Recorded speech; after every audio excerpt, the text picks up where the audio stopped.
கிட்டத்தட்ட 16 லட்சம் கோடி இந்திய வங்கிகள் இருந்து இந்த கடன்லாம் கொடுக்கப்பட்டுச்சு கார்பரேட் கம்பெனிகளுக்கு. அதெல்லாம் திருப்பி தரல அப்படிங்கிறதுனால பேலன்ஸ் ஷீட்டை கிளியர் பண்ணி காமிச்சா பேலன்ஸ் ஷீட் ஸ்ட்ரென்தன் பண்றதுக்காக நாங்க பண்ணியிருக்கோம் அப்படின்னு சொல்லி இது நமக்கு ரொம்ப அதிர்ச்சியா இருக்கு. ஒரு 6 லட்சம் கோடி SBI bank, Punjab national bank, bank of Baroda, union bank of India, bank of India, இந்த 5 பேங்க் மட்டுமே தள்ளுபடி பண்ணிருக்காங்க. நீங்க பெரிய கார்பரேட் கம்பெனி வாங்கின பணத்தை அவன் கட்ட முடியலன்னு தள்ளுபடி பண்றீங்க. ஆனா இதே காலகட்டத்தில் 2019 இருந்து இப்ப வரைக்கும் பாத்தீங்க அப்படின்னா மினிமம் பேலன்ஸ் இல்லன்னு 8600 கோடி ரூபாய் அக்கௌண்ட்ல இருந்து பிடிச்சிருக்காங்க.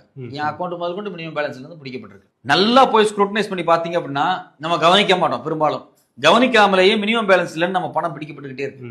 8494 கோடி ரூபாய். நான் இயல்பா ஒரு கேள்வி கேட்கிறேன், யாருகிட்ட மினிமம் பேலன்ஸ் இருக்காது?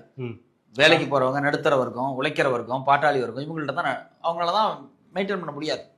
கையில காசு இருக்காது. அவசர தேவைக்கு மினிமம் பேலன்ஸ் முதல் கொண்டு எடுத்து செலவு பண்ண வேண்டிய நிலைமையில் இருப்பாங்க. அப்போ இந்த நாட்டினுடைய வறிய ஏழை மக்களுடைய மொத்த காசையும் நீங்க மினிமம் பேலன்ஸை சுரண்டிக்கிட்டே இருக்கீங்க. நீங்க என்ன சொல்றீங்க?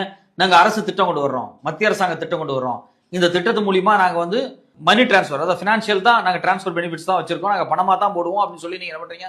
ஒரு அக்கௌண்ட் ஓபன் பண்ணு அப்படிங்கிறீங்க. கிராமப்புறத்தில் இருக்கவங்க கூட அக்கௌண்ட் ஓபன் பண்ணா தான் பணம் உங்களுக்கு கிடைக்கும்னு சொல்றீங்க.